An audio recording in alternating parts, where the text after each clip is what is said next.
Dolores, what do you think? Why did this happen? Why do we have these adverse reactions? Is this normal? Does this happen all the time with vaccinations, or is this unusual? Could it maybe have something to do with this special,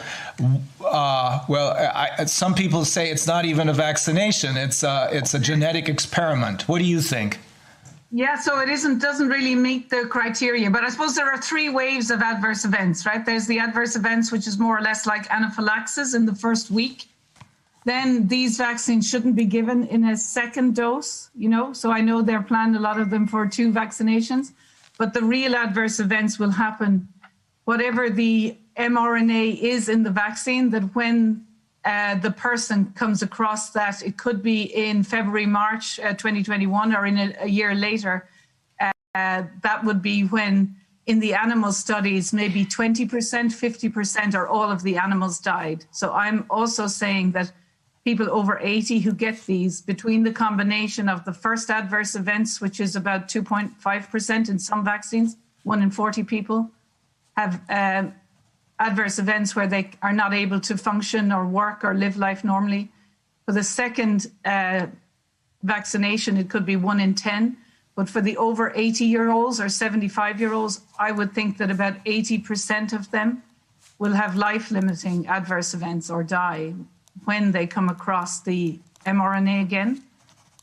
And for others, it's hard to know. It could be half of the people will be severely. And what it does is, this gene therapy or medical device is actually setting up an autoimmune disease chronically.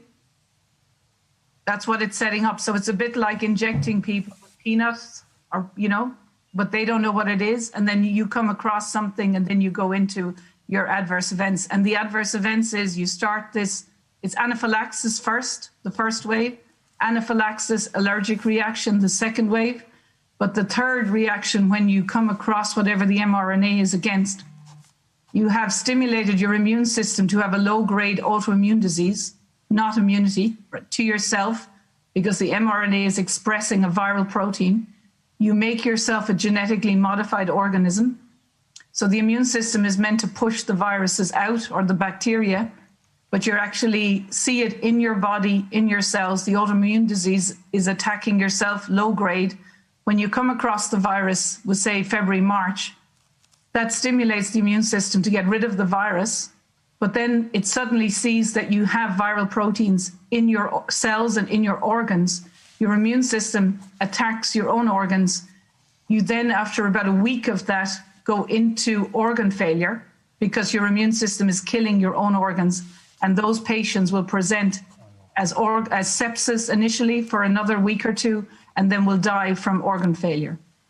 And why the elderly die is that if you have 1 or 2 comorbidities, the energy that the immune system requires to boost your immune system will make them very tired and exhausted. And then they just don't have the capacity, if they have underlying conditions, for the immune system. Well, normally, but because this mRNA is in every cell of their body, it's almost unstoppable, because each time they destroy, we'll say, the heart or the spleen or the lungs or the liver, the mRNA is expressing the protein in every cell. So just as a solution, what we urgently need is a repository of, like, every 1 in 100 or 1 in 200 files that are injected, especially into the elderly in the care homes. They need to be stored in a biorepository of the vaccine vials randomly, so that when the people start to die, we can actually see what is in this vaccine, or we should be doing it now.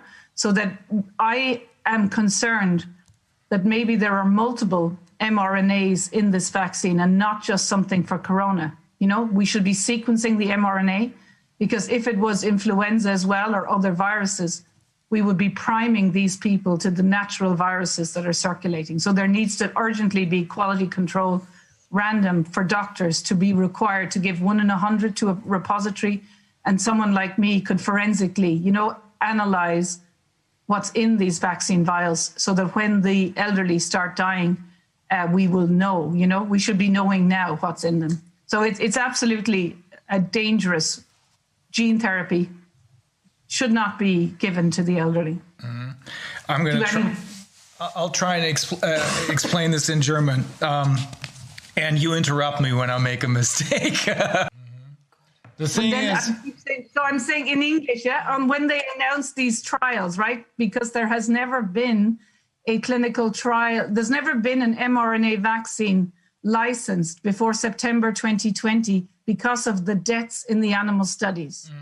So when they announced in the EU that people could do, or companies could do the mRNA studies on the 17th of July 2020, I thought that can't be right, because this is a treatment, you know, a gene therapy, gene modifying therapy, not a vaccine. So when I looked at the EU regulations, indeed, on the 17th of July 2020, the EU relaxed all of the conditions for genetically modified regulations within the EU, because the people on the trial and everybody injected are now legally a genetically modified organism. And that is because the mRNA from the virus is in your body.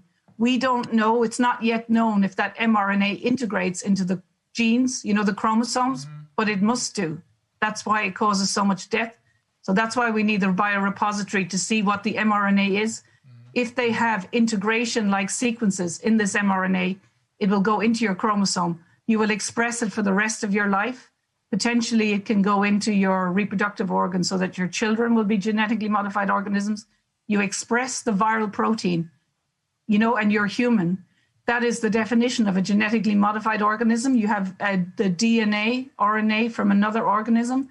And once you're a genetically modified organism, which everyone who's vaccinated with this now is, not a person as such in their world, then you have to have a license to move. You know, if you're moving genetically modified organisms, and therefore on the 17th of July 2020, there was an announcement in the EU that they were relaxing all of the genetically modified restrictions, regulations, right? Now we have this very absurd situation that many people in this world, including here in Germany, and I know in California in particular, who absolutely despise GMO food, let themselves become GMO people, right? It's shocking, yeah. And of course, we don't know what it does, because potentially you could get into your microbiome as well, you know? And the other thing is, I'm not convinced that it's just one mRNA gene, right? We don't know what they're doing. So a bit like sequencing the PCRs, we need to sequence what is the genetic material in those vials. Yeah. Because I have heard whistleblowers, but I haven't got it verified, but from a number of sources have told me it could be multiple types of mRNA. So you could be primed against HIV, right? Because we know in Australia there was a clinical trial cancelled because all of the participants were positive for HIV. Yeah, so that's why I've been saying we urgently need a biorepository. Well, first of all, I'm saying all of these mRNA vaccines should be stopped immediately because of the adverse events. But we need to because this is forensic evidence for, you know, if there are other viruses causing deaths in the future that may be more than what we historically had, you know, if it was Ebola, if it was HIV, you know, it could be anything that they could be primed against, that we need to track what's been injected now to determine whether there were other mRNAs in these vaccine vials, as well as potentially the spike protein of SARS-CoV-2.